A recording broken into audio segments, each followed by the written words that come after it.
네, 지난 시간 강의 이 녹화한 거 유튜브에 올려뒀는데 혹시 본 사람 있어요? 혹시 뭐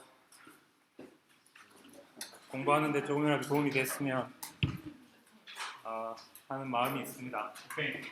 이번 시간에는 약간 이제 지금까지 우리가 했던 얘기에서 조금 벗어나는 이야기인데 보통 이제 자료구조론의 이제 1장이나 서론 같은 데서 이제 다루는 주제입니다.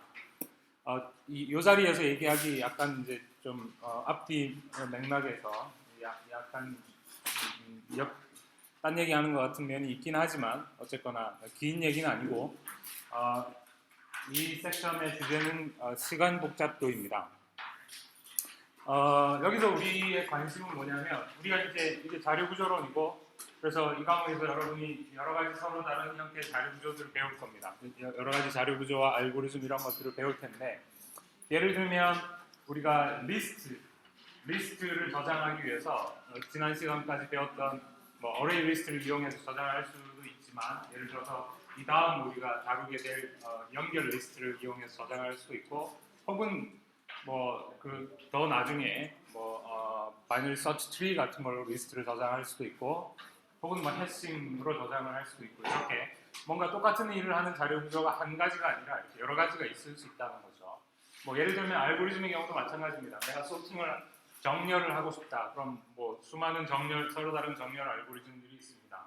퀵 소트도 있고 머지 소트도 있고 힙 소트도 있고 이렇게 그러면 이제 자연스럽게 우리가 그럼 어떤 게 더 나으냐라는 질문을 할 수밖에 없는 거고 그래서 어떤 알고리즘이 더 나으냐 혹은 어떤 자료 구조가 더 나으냐 이런 얘기를 하려면 그럼 더 낫다는 것의 기준은 뭐냐 예를 들면 좀 더 일반화시켜서 얘기를 하자면 도대체 좋은 프로그램이야 결국 우리가 하고 있는 자료구조론이라는 과목은 결국 어떻게 하면 좀 더 좋은 프로그램을 만들 거냐라는 것에 관한 이야기라고 볼 수 있죠. 그렇다면 좋은 프로그램이라는 게 뭐냐라는 건 굉장히 자연스러운 질문이죠. 사실은 좋은 프로그램이냐 나쁜 프로그램이냐를 가르는 기준은 여러 가지가 있을 수 있습니다. 예를 들면 얼마나 특히 우리가 이제 객체장 프로그래밍을 하고 있으니까 여기에서는 어떤 모듈화가 얼마나 잘 돼 있느냐, 그 다음에 리유저빌리티가 얼마나 좋으냐, 보안성이 좋으냐, 이런 것도 굉장히 중요한 부분이고 또 얼마나 사용자가 사용하기 편리하냐 이런 것도 굉장히 중요한 기준입니다. 하지만 그런 것들 못지않게 혹은 그보다 더 중요한 기준 중에 하나가 얼마나 효율적이냐라는 거겠죠. 물론 이제 효율성이라는 게 전부는 아닙니다. 금방 얘기한 것처럼 효율성 이외에도 중요한 여러 가지 기준들이 많지만 효율성이라는 건 역시 어떻게 보면 가장 기본적인 기준 중에 하나다 이렇게 볼 수 있겠죠. 그렇다면 이제 효율적인 프로그램이라는 건 뭐냐? 그래서 지금 알고리즘의 효율성인데 전통적으로 우리가 어떤 프로그램 내지는 어떤 알고리즘의 효율성에 대해서 얘기할 때 보통 시간과 공간이라는 두 가지 리소스를 얼마나 사용하느냐에 대한 연구가 이제 있어 왔습니다. 시간이라는 건 이제 말 그대로 시간이고, 그러니까 시간이 얼마나 걸리냐, 다르게 말하자면 얼마나 빠르냐라는 얘기고, 공간이라는 것은 일반적으로 이제 얼마만큼의 메모리 공간을 사용하느냐라는 이야기입니다. 그래서 예를 들어서 60년대, 70년대까지만 하더라도 컴퓨터 메모리, 램이 굉장히 비싸고 또 비싼 걸 떠나서 그렇게 지금처럼 용량이 큰 메모리 자체가 존재하지 않던 기술적으로 그런 시절에는 어떤 컴퓨터 프로그램이 얼마나 메모리를 적게 사용을 하느냐, 똑같은 일을 하는데 얼마나 메모리를 적게 사용하고 그 일을 할 거냐라는 것가 굉장히 중요한 문제였고 그래서 그 당시의 문헌들을 살펴보면 그런 문제에 대한 논문이나 들이 굉장히 많습니다. 근데 요즘은 약간 이제 좀 메모리를 얼마나 효율적으로 사용하느냐라는 건 조금 좀 덜 중요해진 측면이 있습니다. 그건 우리가 다 아는 것처럼 메모리 기술이 발전하면서 아주 옛날에는 구할 수 없던 이제 큰 용량의 메모리들을 우리가 사용을 하니까 그렇다고 해서 그게 중요하지 않다는 건 아니지만 좀 덜 중요하다는 거죠. 하지만 시간이라는 건 좀 다르죠.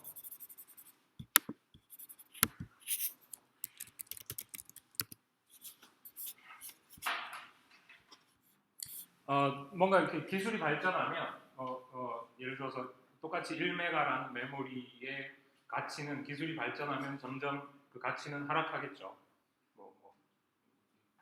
70년대 1메가의 가격하고 지금 1메가 메모리의 가격 비교할 수 없을 정도로 하락했습니다. 하지만 시간이라는 건 좀 다른 거죠. 왜 이래? 맨날 이래.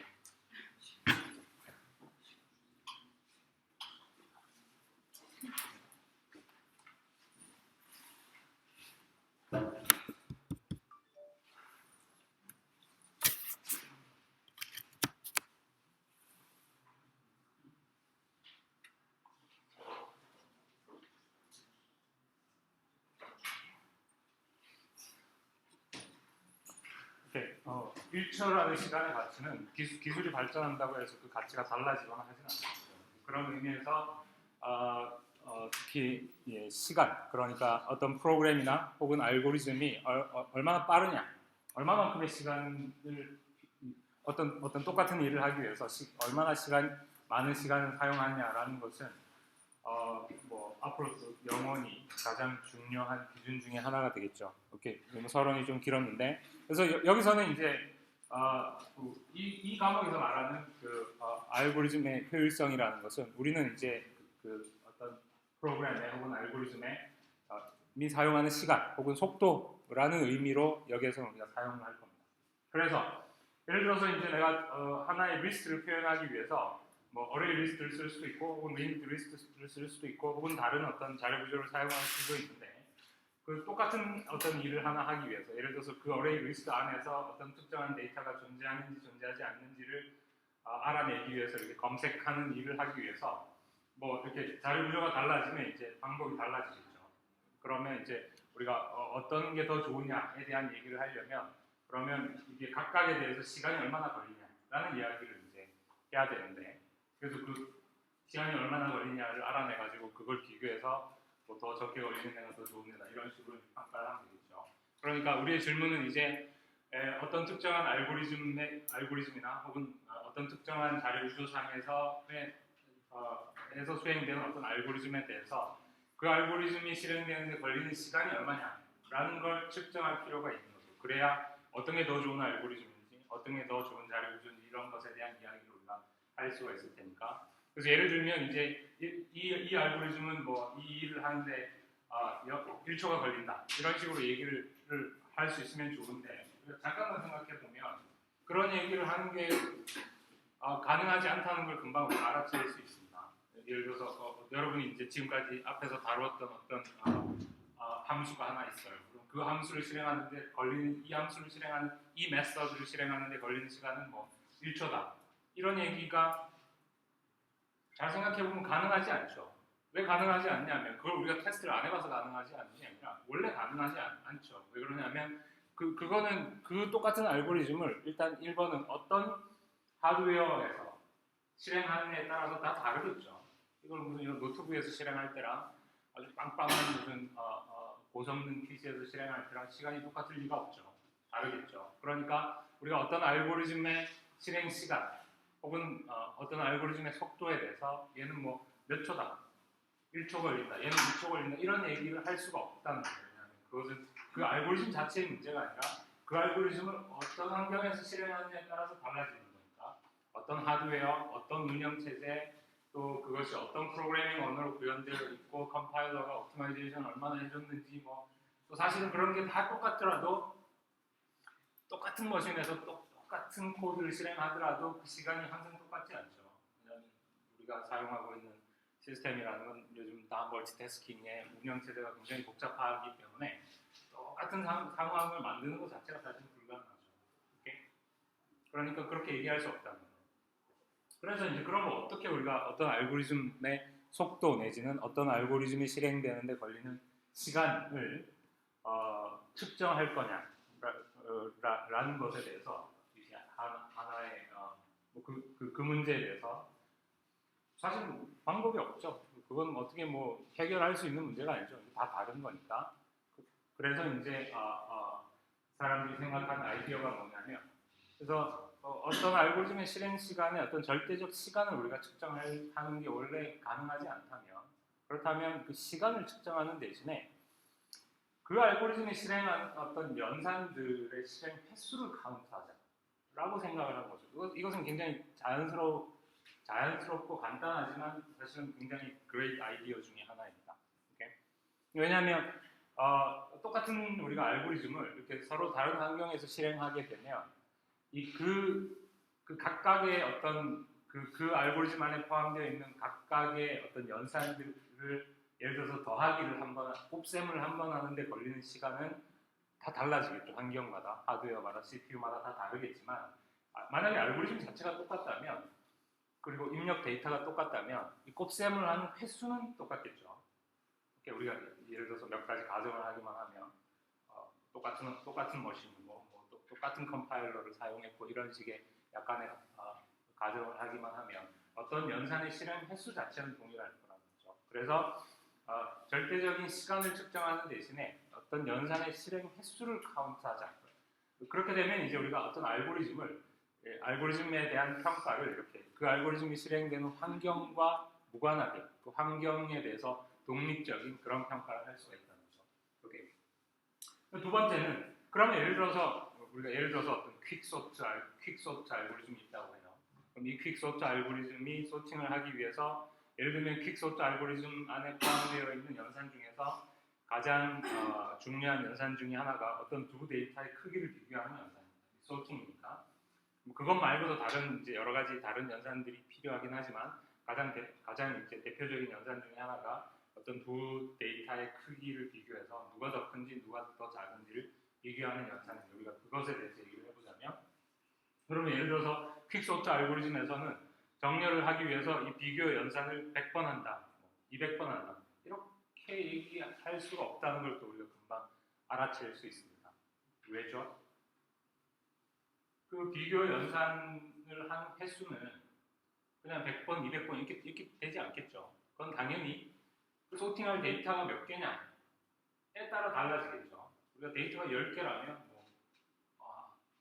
한 20번 비교해서 소팅을 할 수 있을지 모르지만 소팅할 데이터가 10,000개라면 훨씬 더 많은 횟수의 비교를 해야 되겠죠. 따라서 이 연산의 실행 횟수는 그냥 100번이다, 1000번이다 이렇게 얘기할 수 없고 입력 데이터의 크기의 어떤 함수로 그러니까 예를 들어서 소팅할 데이터를 우리가 n개라고 한다면 그러면 예를 들어서 n제곱번 비교를 한다던가 아니면 2n번 비교를 한다던가 이런 식으로 입력 데이터의 개수 혹은 입력 데이터의 크기에 관한 어떤 함수로 표현이 될 거라는 거죠.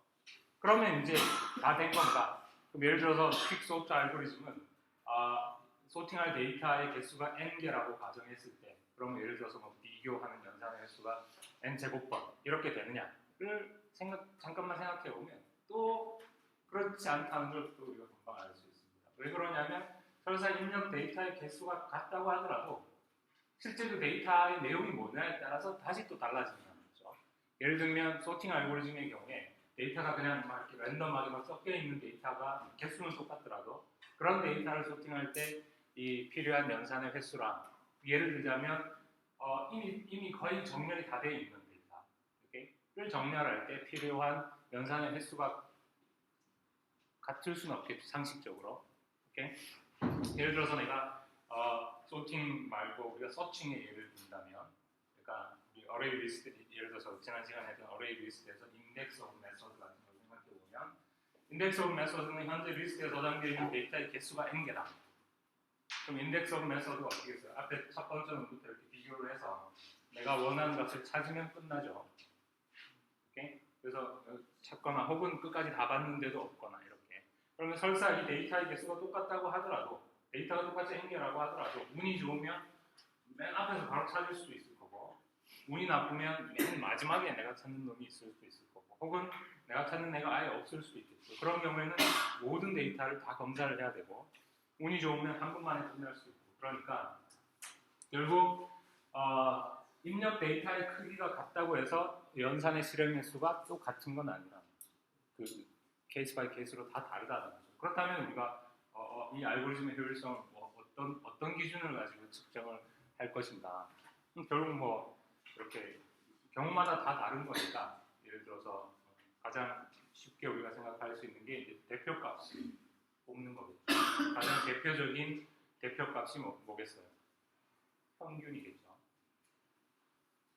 입력 데이터의 개수는 n개다. 하지만 그 데이터는 이제 뭐 이렇게 굉장히 많은 경우들이 있겠죠.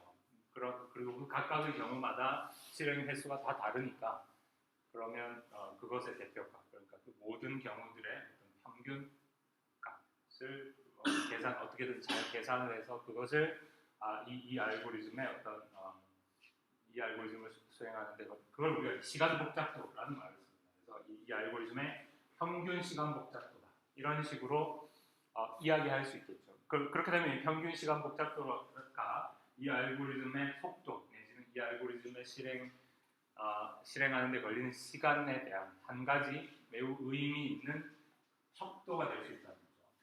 그 평균이 모든 걸 다 말해주지는 않지만 굉장히 의미 있는 한 가지 척도가 될 수 있다는 거예요. 오케이?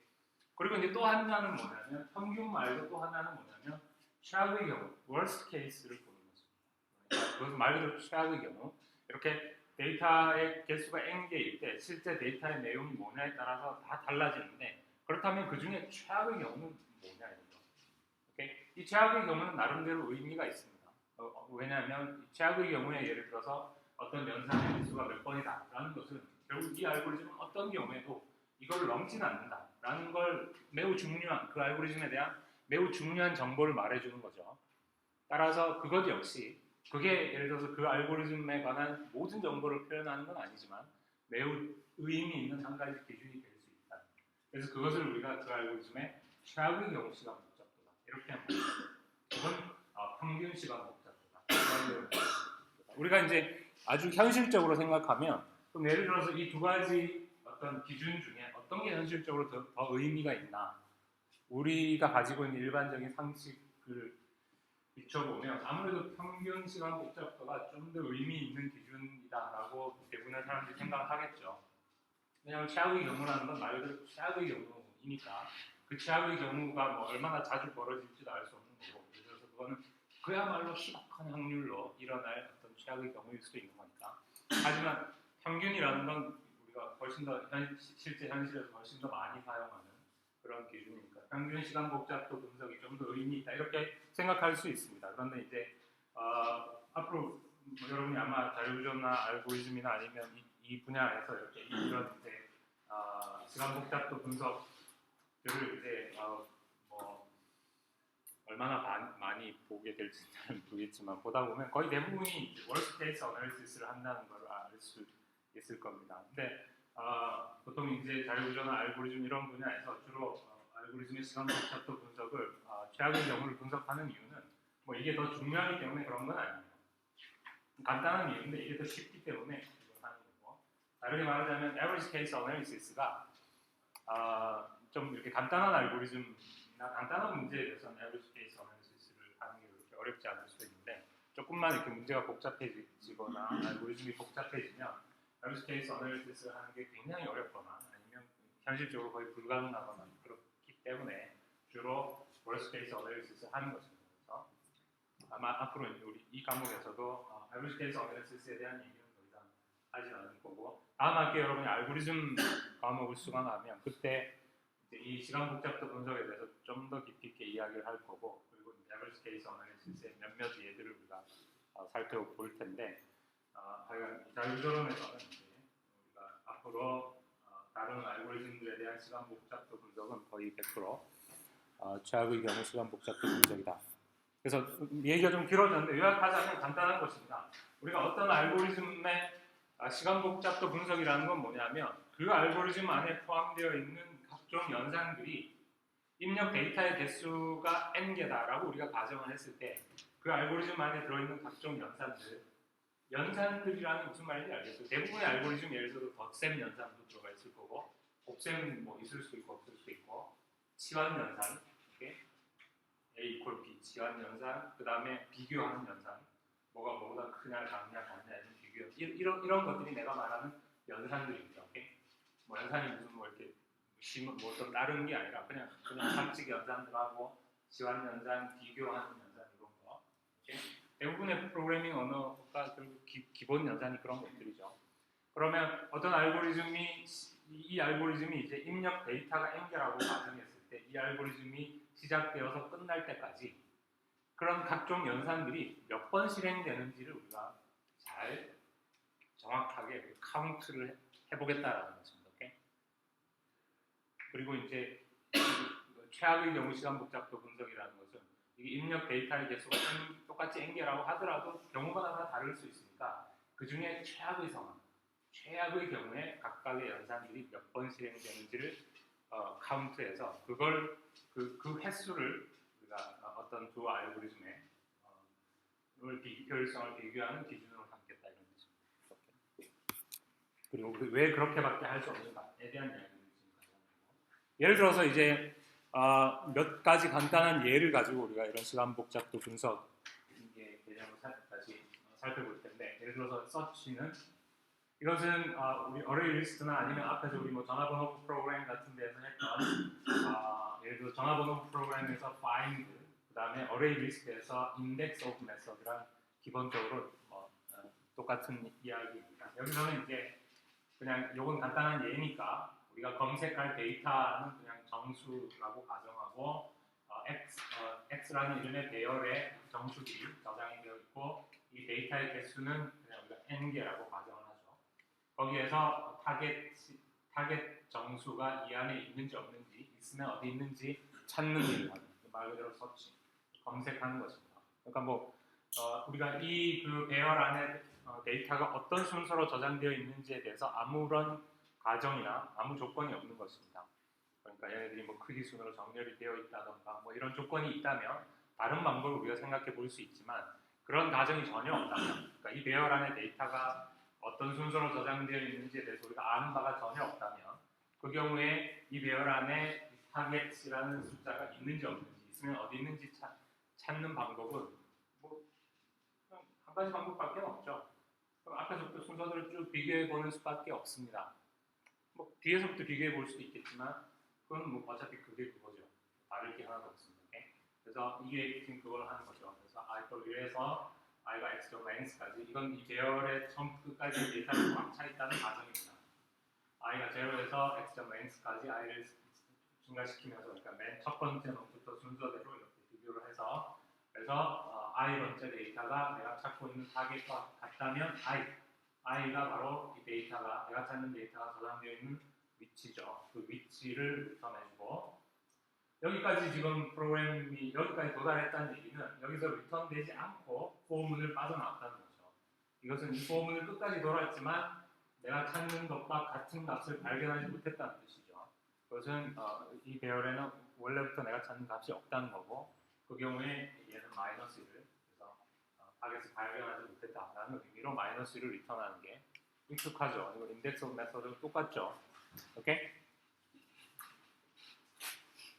전화번호부 프로그램에서 find, 첫 번째 전화번호부 프로그램에서 find 메서드랑 똑같죠. 그러면 이제 우리가 이 알고리즘에 대한 시간 복잡도 분석을 해보자는 거예요. 그럼 먼저 이제 알고리즘에 대한 시간 복잡도 분석이라는 것은 그 알고리즘 안에 포함되어 있는 각종 연산들의 실행 횟수를 최악의 경우를 가정해서 카운트해 보는 거라고 했죠. 그럼 이 알고리즘 안에 포함되어 있는 연산들이 어떤 게 있나 생각해 보면 우리가 처음에는 우리가 좀 꼼꼼하게 한번 해보자고요. 예를 들어서 여기 i equal 0라는 equal이라는 요 연산이 있고, 이것은 i가 뭐보다 작으냐라는 비교 연산이 있고, 또 덧셈 연산과 치환 연산이 안에 숨어 있죠. 덧셈을 한번 하고 그 덧셈한 결과를 치환해주는 연산이 여기 숨어 있죠. 이것도 비교 연산이고, 이 리턴문도 하나의 연산이라고 우리가 볼 수 있습니다. 이것도 연산이고, 그래서 각각을 우리가 꼼꼼하게 카운트를 해보면 됩니다. 예를 들어서 이 문장은 최악의 경우에 한 번 실행되겠죠. 그렇죠? 실행이 안 될 수도 있고, 실행이 안 될 수도 있지만 최악의 경우에는 한 번 실행되겠죠. 얘도 최악의 경우에 한 번 실행될 거고, 뭐 예를 들면 이 포문 안에 있는 이 세 가지 문장들은 뭐 거의 이렇게 똑같은 횟수만큼 실행되겠죠.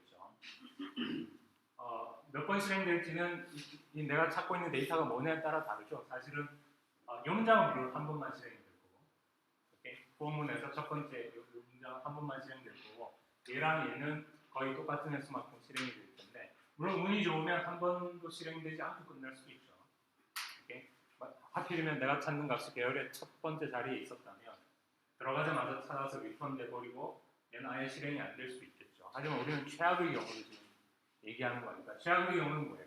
내가 찾는 데이터가 없는 경우가 사실은 최악의 경우죠. 내가 찾는 데이터가 여기 없으면 모든 애들을 다 보고 여기서 리턴되는 겁니다.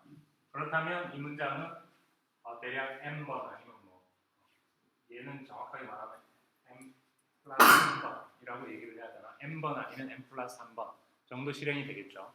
오케이? 그리고 이 if 문의 경우도 마찬가지로 최악의 경우에는 n번 실행이 되겠죠. 그래서 이 지금 코드 안에 들어있는 연산들이 예를 들어서 첫 번째 라인에 있는 애들은 아마 정확하게 따지면 n 플러스 1번 실행이 될 거고 왜냐하면 포문은 이렇게 마지막에 이렇게 한 번 더 체크하고 빠져나오는 게 있으니까 그 다음에 if 문 안에 있는 비교 연산은 최악의 경우에 n번 실행될 거고 나머지는 뭐 한 번 실행되거나 최악의 경우에 한 번 실행되거나 이렇게 될 거예요. 그러면 이제 우리가 이 횟수들을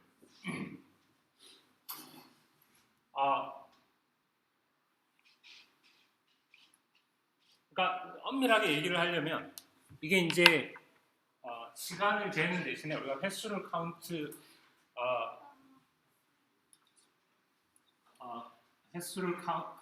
하는 거기 때문에 어쩔 수 없이 감수해야 되는 부분들이 뭐냐면 예를 들어서 우리가 이제 이 횟수가 이렇게 되니까 시간은 얼마다라는 얘기를 하려면 이 횟수 곱하기 이 각각의 연산을 실행하는 데 걸리는 시간을 이렇게 곱해서 이거를 다 더해주면 이게 토탈 시간이 나오겠죠. 그래서 C1은 이 연산을 한 번 실행하는 데 걸리는 시간이고 이 연산이 실행되는 횟수는 n 플러스 1번이고 이렇게 하면 되겠죠. 그럼 만약에 우리가 이제 이렇게 해서 시간을 계산하게 되면 이 식을 다 더하면 이게 C1 더하기 C2의 n 더하기 뭐 C1 더하기 C3 더하기 C4 이런 식의 어떤 식이 나올 텐데 문제는 이제 우리가 횟수를 카운트를 했는데 이 횟수들을 그냥 더하는 거는 좀 이상하다는 거죠. 왜냐하면 이 횟수들은 요 횟수는 요 어떤 연산이 실행된 횟수고 이것은 어떤 다른 연산이 실행된 횟수니까 이걸 그냥 더한다는 건 사실 의미가 없는 거죠. 서로 다른 시간이 걸리는 연산들을. 그러니까 각각의 연산이 실행되는데 한 번 실행되는데 걸리는 시간을 곱해서 이렇게 더해줘야 이제 더 의미 있는 어떤 연산이 되는데 문제는 이런 식으로 뭔가 나름대로 좀 정확성을 기하기 위해서 이렇게 열심히 계산을 했다고 하더라도 결과적으로는 우리가 C1이 얼마다, C2가 얼마다 이런 얘기를 할 수가 없죠. 이 C1, C2 이 상수 값들이 바로 아까 얘기했던 그러니까 환경의 의존적인 값들이죠.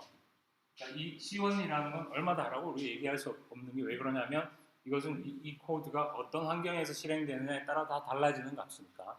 그래서 나름 뭔가 정확하게 하기 위해서 이렇게 뭐 이 한 번 실행하는 데 걸리는 시간 곱하기 횟수 이런 식으로 계산을 하더라도 사실은 어차피 이렇게 계산되어진 식에서 우리가 이 상수 값이 얼마인지 모른다는 거죠. 오케이? 이 상수 값이 얼마인지에 대해서 얘기할 수 없다는 거죠. 그렇다면 뭐 그럼 도대체 이 식에서 우리가 뭔가 확정적으로 얘기할 수 있는 의미 있는 정보가 뭐냐? 그냥 이게 n에 관한 1차식이다 라는 거 말고는 사실 나머지는 다 어차피 우리가 알 수 없는 값인 거죠. 오케이? 그래서 좀 이렇게 과감하게 우리가 불필요한 정보, 불필요하다기보다는 어차피 의미 없는, 의미를 가지기 어려운 정보들을 좀 과감하게 생략해서 이거를 big O of n이다. 혹은 조금 더 정확하게 이야기할 때는 set of n이다. 라고 부르기로 그냥 이건 약속이에요. 뭐 무슨 수학이나 이런 게 아니라 그냥 컴퓨터 공학자들이 이렇게 우리가 길게 쓰면 너무 귀찮잖아.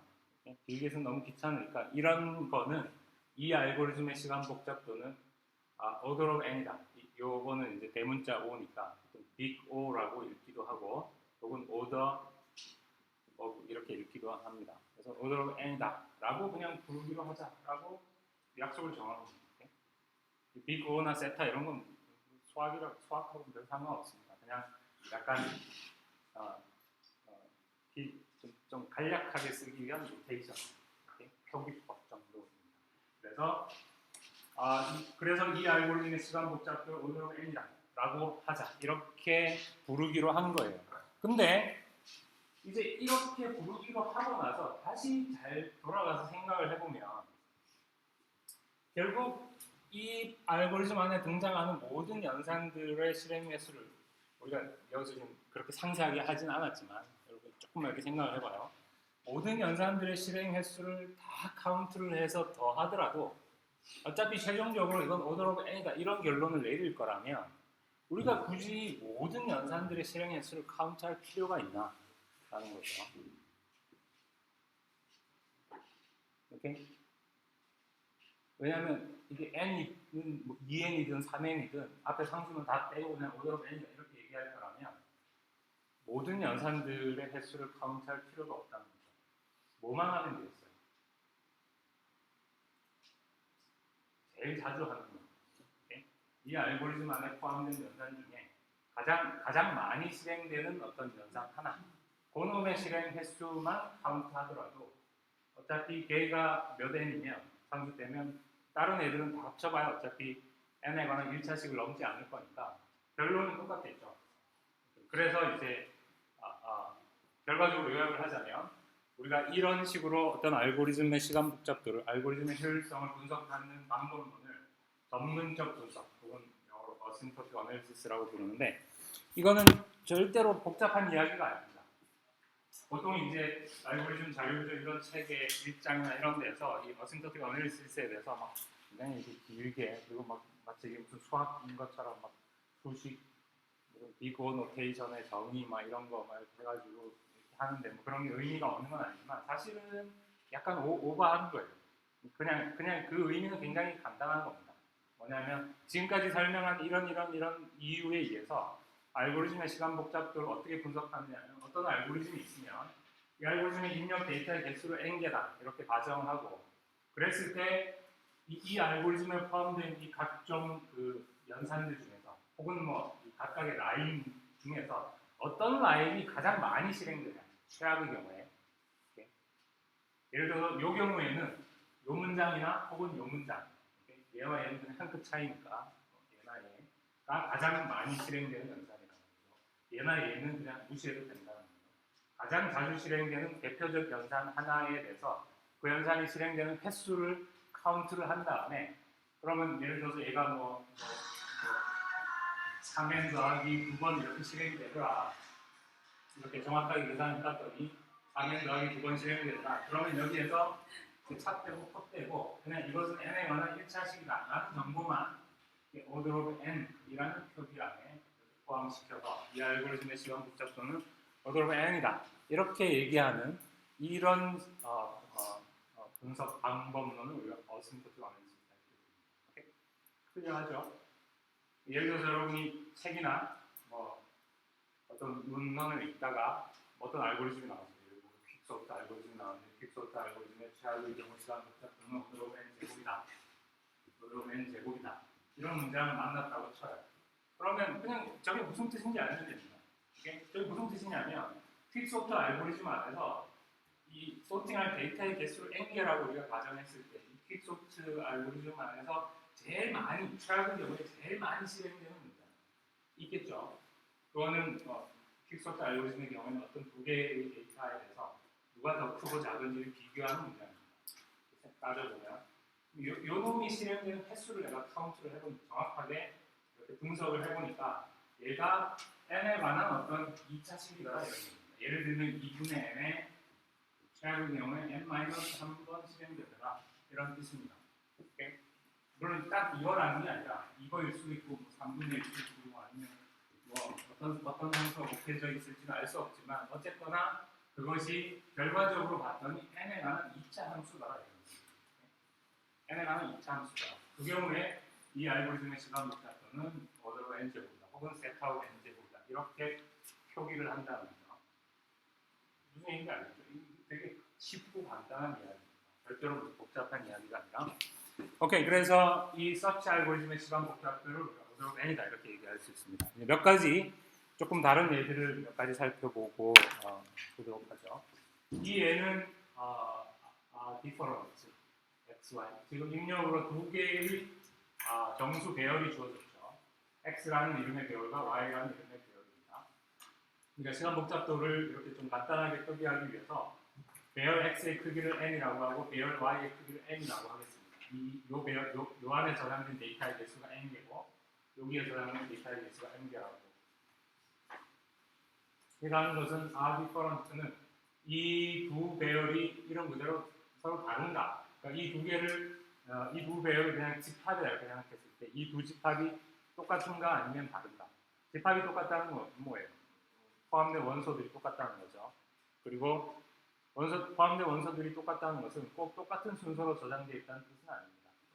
순서는 이렇게 뒤섞여 있을지 모르지만 결국 x에 저장된 숫자들하고 y에 저장된 숫자들이 결과적으로 다 똑같으냐 아니면 뭔가 하나라도 차이가 있냐라고 물어보는 게 different입니다.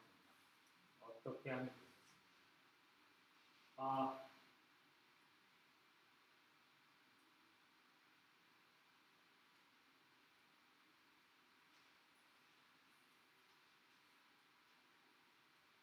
이거는 different라고 부르기 좀 못하죠. 결과적으로 x의 저장 x가 y의 부분집합이냐를 물어보는 거라고 말하는 게 좀 더 정확하겠죠. 이건 왜 different라고 생각해요? 어떻게 써요? 이걸 제로에서 x.x까지 그러니까 x에 속한 모든 원소들에 대해서 그 원소가 y 안에 있는지 없는지를 검사하는 거죠. 서치가 바로 좀 전에 제가 봤던 것입니다. 그래서 서치 y, xi라고 하면 이 y 안에 요 원소가 있으면 배열 인덱스, 없으면 마이너스 1이죠. 그래서 만약에 마이너스 1이 아니면 false. 하나라도 이 x에 있는 원소들 중에 하나라도 y에 없는 게 있으면 false고, 그렇지 않을 경우에 true로 리턴하는 거고. 그러니까 x가 y의 부분집합이냐를 물어보는 거죠. 이름을 바꿔야겠네요. is subset. 그러니까 x가 y의 subset이냐를 물어보는 거죠. 이건 내가 실수입니다. 지금 이 코드 이해했어요? 서치가 금방 봤던 이 서치입니다. 첫 번째 내게 되어진 배열이고 두 번째가 어떤 값이고, 그래서 서치라는 이름 요 값이 요 배열 안에 있느냐 물어보는 것입니다. 여기에 x에 있는 i 번째 값이 이 배열 y 안에 있느냐 물어봐서 하나라도 이렇게 있으면 마이너스 1이 아니면이니까 있으면 내가 짜는 이 different는 뭐죠? 이제 얘가 이 x에 있는 애 중에 하나라도 y에 있는 애가 있으면 그냥 false고, 그러니까 어떤 경우에 true예요? x와 y가 완전히 disjoint할 경우, 그러니까 교집합이 공집합인 경우 true고. 그래서 이름이 disjoint 바꿔요. disjoint하다는 얘기는 교집합이 공집합이라는 얘기입니다. 이걸 우리 x 하나의 집합으로 보고 정수들의 집합, y들 하나의 정수들의 집합이라고 봤을 때 이 두 개가 서로 소면 yes, true고, 그렇지 않으면 false입니다. 그걸 검사하기 위해서 x에 속한 각각의 원소에 대해서 그게 y에 만약에 속해 있다면, 마이너스 1이 아니라는 것은 속해 있다는 거죠. 그러면 무조건 false가 되고, 그렇지 않은 경우에는 true가 되는 그런 함수입니다. 오케이? 됐죠? 그럼 이 알고리즘의 시간 복잡도는 어떻게 되겠어요? 일단 이 포문이 x에 속한 각각의 원소에 대해서 도는 거니까 이 포문은 정확하게 n번 돌겠죠. 오케이? 그런데 이 n번을 도는데 그 각각에 대해서 우리가 y에 대한 서치를 해야 되죠. y에 대한 서치에서 최악의 경우 시간 복잡도가 아까 오더 n이었죠. 그러니까 최악의 경우에 그런데 y의 크기가 지금 n이니까 이제 n이 아니라 n이겠죠. 이 알고리즘은 어떤 경우가 최악의 경우겠어요? 실제로 교집합이 서로 소인 경우. 그러면 x에 속한 각각의 원소를 y에 속한 각각의 원소랑 다 비교를 해봐야 되겠죠. 그래야 이게 서로 소다라는 결론이 나오겠죠. x에 속한 어떤 한 원소와 y에 속한 어떤 한 원소에 대해서 어떤 애라도 서로 비교가 안 된 쌍이 하나라도 있다면 우리가 이 두 개를 다 서로 소다라는 결론을 내릴 수는 없죠. 그러니까 결국 모든 쌍들끼리 서로 다 비교가 돼야 된다는 거니까 최악의 경우 시간 복잡도는 nn 되겠죠. 오케이? 요 예는 이제 입력 데이터의 개수가 항상 n이라는 하나의 변수로 표현되지 않는다라는 사실도 보여주는 것입니다. 이처럼 이쪽에 n개, 이쪽에 n개 있으면 입력 데이터의 개수는 n 더하기 n개고 그 경우에 시간 복잡도는 n이다. 왜 n이 나왔는지 이해했어요? 모든 쌍들끼리 서로 비교를 해야 됩니다. 이쪽에 10개, 이쪽에 20개 있는데 모든 쌍들끼리 비교하려면 10 곱하기 20, 200번 비교를 하겠죠. 그러면 됩니다. 오케이. unique는 얘는 뭐 하는지 같이 읽어보세요. 얘는 괜히 미리 이게 뭐다 얘기하지 말고 먼저 코드를 읽어보고 모험을 피하기 위해서.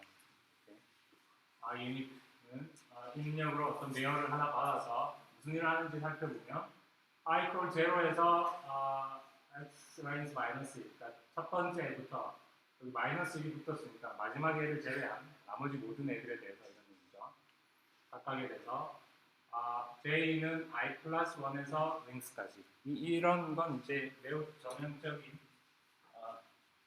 네스티드 루프의 구조입니다. 사실은 이제 프로그래밍이 익숙해진다는 것이 그러니까 이런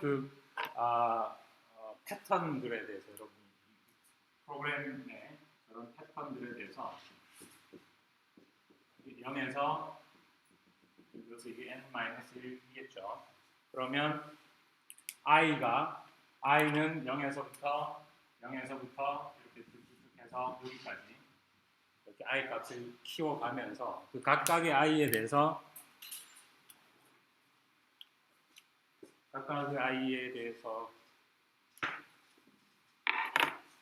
이제 여기서 i 값이 이제 뭔가 하나 정해지면 그 정해진 i 값에 대해서 j는 i 플러스 1에서 length까지 예를 들어서 지금 현재 i가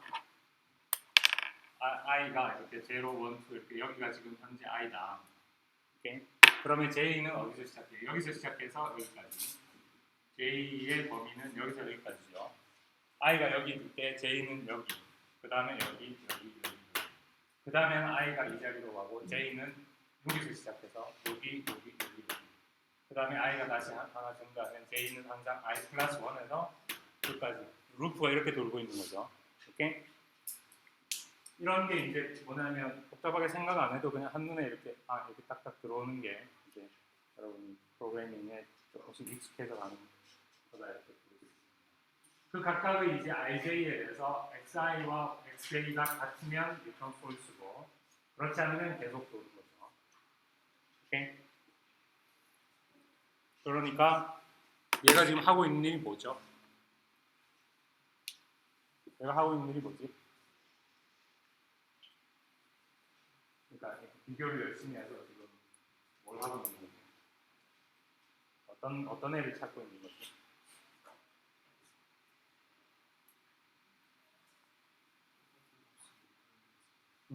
동일한 값이 뭔가 있는지 이데어라는. 오케이? 모든 쌍들을 서로 비교하고 있는 거죠. 자, 맨 처음에 i를 0이라고 하고 그러면 j가 1, 2, 3, 4, 5, 6, 7 이렇게 쭉 가면서 항상 이 빨간 애랑 파란 애를 비교해서 같으면 그냥 여기서 false return하고 끝나는 거고 그렇지 않으면 계속 도는 거죠. 그러면 맨 처음에 첫 번째 애를 i라고 하고 그 다음에 두 번째부터 순서대로 j라고 해서 이렇게 다 비교하고 그 다음에 얘를 i라고 하고 얘를 각각 얘랑 있으니까 그림을 그리자면 맨 처음에는 이렇게 쌍쌍이 비교를 하는 거고 그 다음에는 얘랑 이렇게 비교하는 거고 그 다음에 이 세 번째 애를 네 번째, 다섯 번째, 여섯 번째, 일곱 번째 이렇게 비교하고 그 다음에 네 번째를 이렇게 오케이? 그래서 마지막으로 끝에 두 놈을 비교하면 끝나겠죠. 오케이? 그러니까 왜 이걸 생각해 보면 왜 i가 0에서 끝까지 가지 않고 n-2까지만 가냐? 지금 ij를 비교하는 거니까 얘가 i가 되면 뭐 비교할 j 값이 없죠. 그러니까 i는 여기까지만 가도 충분하겠죠. 오케이? i는 여기까지만 가더라도 모든 쌍들이 다 비교가 된다는 거죠. 각각의 i에 대해서 왜 j는 i 플러스 1에서 시작하죠? j는 왜 0에서 시작을 안 하고? 얘와 얘를 비교하는 건 얘가 i고 얘가 j였을 때 이미 비교가 됐기 때문에 또 비교할 필요가 없다는 거죠. 오케이? 우리가 여러분 여기에서 이렇게 고등학교 수학식으로 하자면 여기서 어떤 두 놈을 뽑아서 한 놈을 i, 한 놈을 이렇게 j라고 할 때 그러니까 모든 법을 뽑아낼 수 있는 서로 다른 쌍의 총 개수 이런 거 순열 조합 이런 거 기억나요? 이때 얘가 i고 얘가 j인 거나 얘가 i고 얘가 j인 거나 똑같은 거니까 오케이? 만약에 이 for loop를 i가 0에서 n까지 j도 0에서 n까지 이렇게 돌게 되면 사실은 모든 애들이 두 번 비교가 되겠죠. 얘가 i고 얘가 j일 때 비교가 되고 또 얘가 i고 얘가 j일 때 또 비교가 되고 그게 필요가 없으니까 지금 무슨 얘기 하는지 좀 커뮤니케이션이 되고 있는 건가? 이렇게 뭐냐면 얘가 i고 얘가 j인 거라 얘가 i고 얘가 j인 경우를 우리가 구분할 필요가 없다면 그렇다면 모든 쌍들을 뭔가 모든 쌍들에 대해서 무슨 일을 할 때 오르프는 i는 0에서 끝에 마이너스 한 1까지 j는 i 플러스 1에서 끝까지 이런 포문을 만들면 된다. 오케이? 무슨 얘기인지 알겠어요? 사실은 프로그래밍에 익숙해진다는 건 뭐냐? 그냥 이런 거에 익숙해지는 거예요. 내가 뭔가 해야 되는 게 쌍쌍이 다 비교를 해야 된다. 근데 지금 얘가 A고 얘가 B인 거랑 얘가 A고 얘가 B인 게 그걸 우리가 뭔가 따로 해야 될 필요가 있다. 그러면 포르프는 i고 n까지 j도 0에서 n까지 이런 포르프를 만들어야 되고 얘랑 이걸 우리가 어차피 똑같은 상황으로 구분할 필요가 없다면 i는 0에서 n-1까지 j는 i 플러스 1에서 n까지 이렇게 하면 된다. 오케이? 자, 그러면 이 알고리즘의 시간 복잡도 이 알고리즘에서 역시 가장 자주 실행되는 연산은 조금만 생각해 보면 이 if문 안에 있는 요 검사입니다. 최악의 경우에 왜냐하면 이것이 두 개의 포르프 안에 들어가 있기 때문에 이 포르프가 정확히 정확하게 말하면 n-1번 돌고 그 각각의 이 경우에는 이제 시간 복잡도가 아까 이 서치에서는 얘가 n번 돌고 얘가 n번 도니까 얘는 nn번이다. 이렇게 간단하게 계산되어지지 않는 게 이 첫 번째 for-loop가 n-1번 도는 건 분명한데 두 번째 for-loop가 몇 번 도는지는 이 첫 번째 부분에서 i가 얼마냐에 따라 달라지죠. 오케이?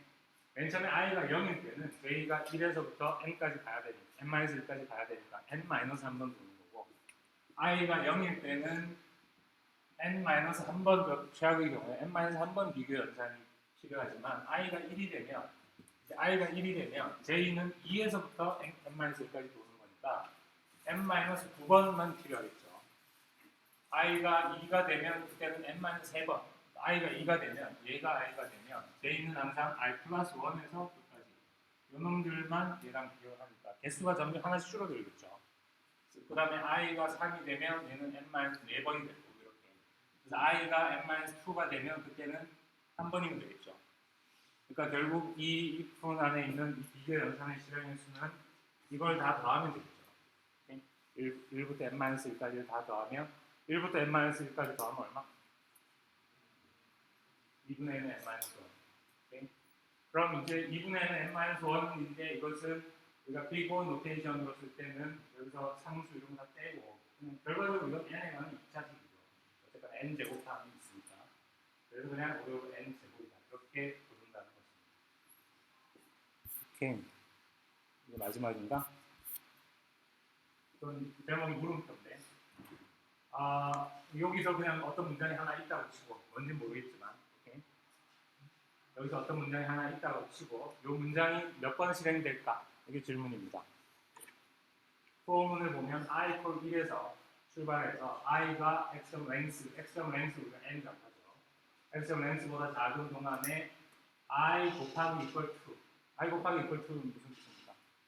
i에다가 2를 곱하라는 거죠. 그러면 이 안에 어떤 문장이 하나 있다면 이 문장의 실행 횟수는 몇 번?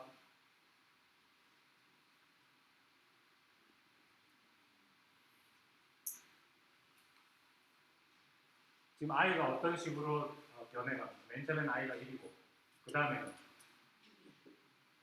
1 다음에 얼마? 한 바퀴 돌고 나면 i가 얼마? 2 한 바퀴 더 돌고 나면 4 그 다음에 8 i가 1, 2, 3, 4 이렇게 증가하는 게 아니라 1, 2, 4, 8, 16, 30 이렇게 증가한단 말이에요. 그리고 그렇게 증가했을 때 x가 length 우리가 n이라고 한다면 n보다 커지는 순간에 이제 스탑하는 거죠. 그러면 이 문장은 몇 번 실행돼요?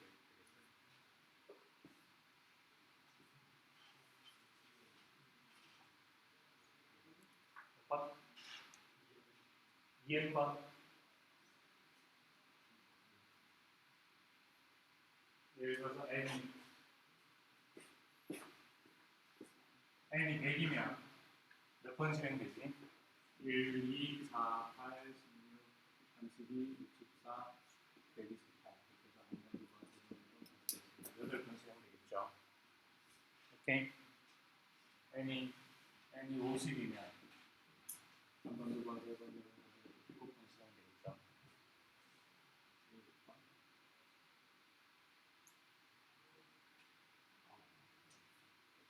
저 숫자들 간의 관계에는 무슨 함수랑 관계가 있습니까? 100에다가 어떤 함수를 적용하면 정확하게 9는 아니지만 9가 나오려면 루트?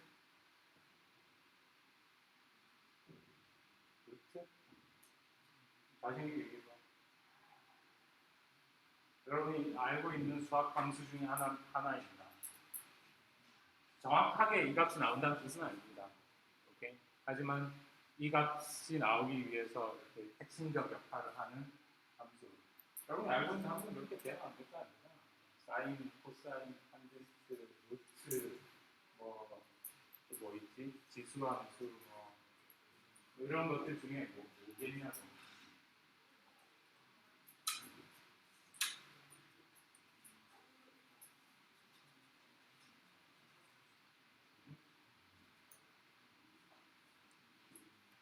뭐라고?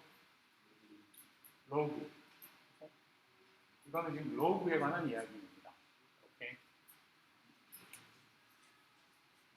1을 0으로, 2를 1로, 4를 2로, 8을 3으로 매핑시키는 함수가 뭐죠? 로그 베이스 2. 오케이. 이것은 지금 정확하게 100이니 50이니 하는 것은 2의 거듭 제곱수가 아니기 때문에 로그 베이스 2를 적용시키면 정확한 정수가 나오지는 않지만 거기서 소수 좀 빼고 1 더하고 이렇게 하는 값입니다. 오케이. 그래서 이 알고리즘의 시간 복잡도는 뭔가 로그가 함수입니다. 그러면 우리가 오더 로그 n. 오케이.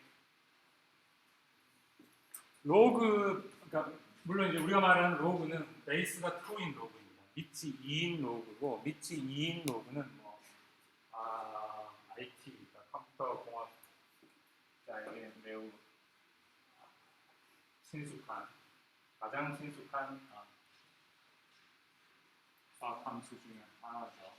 왜 이게 로그인지, 왜 시간 복잡도가 로그 n이 되는지 아직도 잘 이해가 안 되는 사람은 생각을 해보세요. 그래서 우리가 시간 복잡도의 몇 가지 간단한 예를 살펴봤습니다. 그래서 예를 들면 시간 복잡도가 로그 n인 알고리즘 또 뭐 n 제곱인 것, 또 n인 것 이런 것들을 봤는데 그러면 이제 그냥 우리가 이제 그냥 무감각하게 이건 n이다, n 제곱이다, 로그 n이다 이렇게 얘기했는데 사실 우리에게 중요한 건 그게 실제로 어떤 의미냐라는 거죠. 예를 들어서 n 시간 복잡도 오더 n인 애보다는 오더 n 제곱인 애보다는 오더 n인 애가 더 좋겠죠.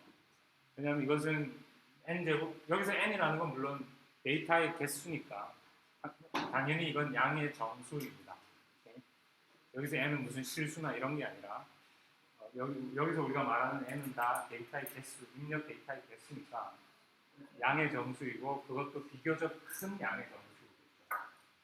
오케이? 우리가 소팅을 하는데 데이터가 10개다 이런 경우에는 아무렇게 하는데 뭐 차이가 있겠어요. 똑같다고. 그러니까 우리가 어떤 알고리즘의 시간 복잡도에 대해서 얘기를 하고 있다는 것은 n이 비교적 큰 양의 정수일 때 이런 모든 얘기들이 의미가 있는 얘기가 됩니다. 물론 여기서 비교적 큰 게 얼마큼 큰 거냐 이건 뭐 상황에 따라 다 다른 100이면 비교적 큰 건가 이런 일 수도 있고 아닐 수도 있겠죠. 그러면 n이 양의 정수니까 그것도 비교적 큰 양의 정수니까 n 제곱보다는 n이 당연히 좋겠죠. 하지만 예를 들어서 로그에는 n보다 더 좋은 건가? 나쁜 건가? 로그 n하고 n이 비교적 큰 양의 정수라면 어떤 게 더 커요? n이 크게 훨씬 크게 얼만큼 큰 거죠? 그런 거에 대한 감이 없죠. 그런 얘기를 이 몇 장의 차트들이 좀 보여줍니다. 그래서 이런 걸 우리가 다항함수라고 부르는데 이게 n 제곱, n 3승 이렇게 뭔가 n의 어떤 상수승 이런 걸 다항함수라고 부르는데 이 모든 다항함수 그러니까 서탕의 개수가 양수인 다항함수 이런 게 음수면 뭐 그래프가 뒤집어지는 것과 다른 얘기고 그런 건 시간 복잡도에서 나타나지 않는 함수들입니다. 가장 큰 차수항의 개수가 양수인 그런 다항함수의 경우에 이미 여러분이 고등학교 때 돼서 다 알고 있는 거죠. 결국은 차수가 높은 놈이 더 커지죠. 오케이? 예를 들어서 1000n 제곱하고 그냥 n 3승하고 처음에는 1000n 제곱이 만 n 제곱이 n 3승보다 더 크겠죠. n이 1일 때, 2일 때, 3일 때 뭐 이럴 때 당연히 얘가 더 크죠. 하지만 n이 커지면 결국 뒤집어지죠. 얘가 더 커지죠. 이거 여러분이 극한 이런 거 배웠을 거 아니에요. 리미트 n이 무한대로 갈 때 n 3승분의 100만 n 제곱하면 어차피 0 되잖아. 오케이? 그러니까 이렇게 다항함수의 크기라는 것은 결국 차수가 높은 애가 앞에 상수가 뭐가 붙어있던 건 상관없이 차수가 높은 애가 결국은 더 커진다라는 거고 그래서 이렇게 시간 복잡도에 대해서 오더 오브 원이라는 것은 우리가 다른 말로 컨스탄트 타임이라 이렇게 부릅니다. 어떤 알고리즘의 실행 시간이 입력 데이터의 크기와 무관하다 이런 뜻입니다. 그 다음 오더 로그 n 우리가 금방 봤던 오더 로그 n 있었고 오더 n 혹은 많은 알고리즘들이 또 오더 n 로그 n 이런 형태의 시간 복잡도를 가집니다. n 제곱도 같고 이 밑에 것들은 우리가 예를 보진 않았지만 이런 이제 여러 가지 시간 복잡도들을 가질 수 있는데 이것을 우리가 n이 이렇게 커진다고 했을 때 이런 함수들이 결과적으로 어떤 애가 더 커지고 또 어느 정도로 약간 정확한 이야기는 아니지만 대충 직관적으로 어떻게 커지는지를 약간 개념적으로 보여주는 차트입니다. 그래서 예를 들어서 지금 이 점선을 우리가 리니어, 그러니까 1차 함수라고 보면 1차 함수라고 보면 2차 함수를 우리가 쿼드래틱이라고 부르고 3차 함수를 이렇게 부르는데 얘네들은 당연히 이 n이 작은 이쪽 구간에서는 물론 얼마든지 서로 역전이 일어날 수 있습니다. 하지만 n이 커지면 언젠가는 결국 이쪽이 더 커진다는 건데 이 차트에서 이제 몇 가지 이렇게 점을 얘기를 하자면 첫 번째는 지수함수입니다. 오케이? 지수함수라는 것은 2의 n승, 2의 n승의 형태, 그러니까 n이 이렇게 밑에 있는 게 아니라 지수로 올라가 있는 형태. 형태의 함수를 말하는데 이 지수 함수는 아주 끔찍하게 빠른 속도로 증가한다는 거. 오케이? 이건 여러분이 2의 10승이 되면 대략 1000 정도가 되고요. 2의 20승이 되면 1000의 10승이니까 1000의 10승이면 10의 30승인가? 그건 엄청난 우리 말로 표현이 안 되는 숫자니까 아라비안 숫자로만 표현되는 숫자니까 엄청나게 크죠. 그러니까 이 지수함수라는 것은 처음에는 다른 애들이랑 비슷한 것처럼 보일지 모르겠지만 엄청나게 빠른 속도로 증가하는 함수여서 어떤 알고리즘의 시간 복잡도가 이런 지수함수 형태로 표현된다는 것은 데이터의 개수가 10개 내외 10개, 11개, 12개 최고 많이 써도 한 20개 이내일 때만 그 알고리즘은 실제로 의미 있는 알고리즘이다. 이런 의미가 됩니다. 오케이? 데이터에 대해서 30개 정도만 배워서 그 알고리즘 안 끝납니다. 오케이? 여러분 죽을 때까지 안 끝납니다. 궁금하면 간단히 계산을 해보면 예를 들어서 시간 복잡도가 데이터의 개수가 40개다 그러면 어떤 연산을 2의 40승번 해야 된다는 거죠.